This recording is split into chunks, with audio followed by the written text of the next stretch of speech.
ఎట్లా ఒప్పుకుంటారు, వాళ్ళందరూ కోర్టుకి వెళ్ళరా అని. అవును. అది ఇప్పుడున్నటువంటి వాళ్ళు అలాంటి లీగల్ ఫైట్స్కి వెళ్లకుండా వీళ్ళు ఒక కట్ ఆఫ్ డేట్ పెట్టారు. అంటే ఉమ్, ఇప్పుడు ఈ బిల్లు ఆమోదం పొందిన వెంటనే కాదు, బిల్లు ఆమోదం పొందిన తర్వాతన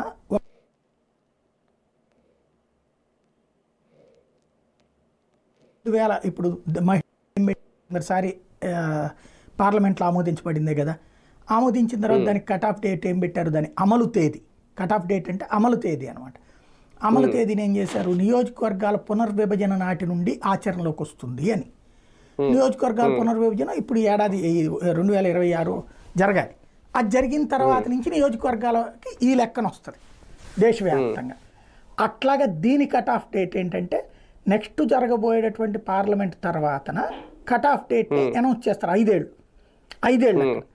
ఆ 5 ఏళ్ల తర్వాతన ఇక అప్పుడు జరగబోయే ఎన్నికలు, ఫర్ ఎగ్జాంపుల్ ఇవాళ ఉందనుకోండి, నిన్న జరిగినటువంటి మహారాష్ట్ర ఎన్నికలు ఉంది, ఈ ఏడాది జరిగింది అంటే 5 ఏళ్ళు ఉంటుంది కదా. ఇప్పుడు 5 ఏళ్ల కోసమని ఎన్నికలు జరుగుతాయి. కాబట్టి ఈ ట్రిప్ ఏం చేస్తారంటే 4 ఏళ్లకే ఎన్నికలు వాళ్ళకి, అంటే 34లో ఎన్నికలు లెక్క పెట్టుకుంటే కట్ ఆఫ్ డేటు 30లో రేపు 30వ సంవత్సరంలో జరగాలి మళ్ళీ వాళ్ళకి ఎన్నికలు, అంతే కదా. ఇప్పుడు జరిగినాయి కాబట్టి 29 ఎండింగ్లో జరగాలి వాళ్ళకి. 29 ఎన్నికలు జరిగేవాడికి 30 వరకే నీకు ఉంటుంది, 32 వరకే ఉంటుంది, లేదా 33 వరకే ఉంటుంది నీకు.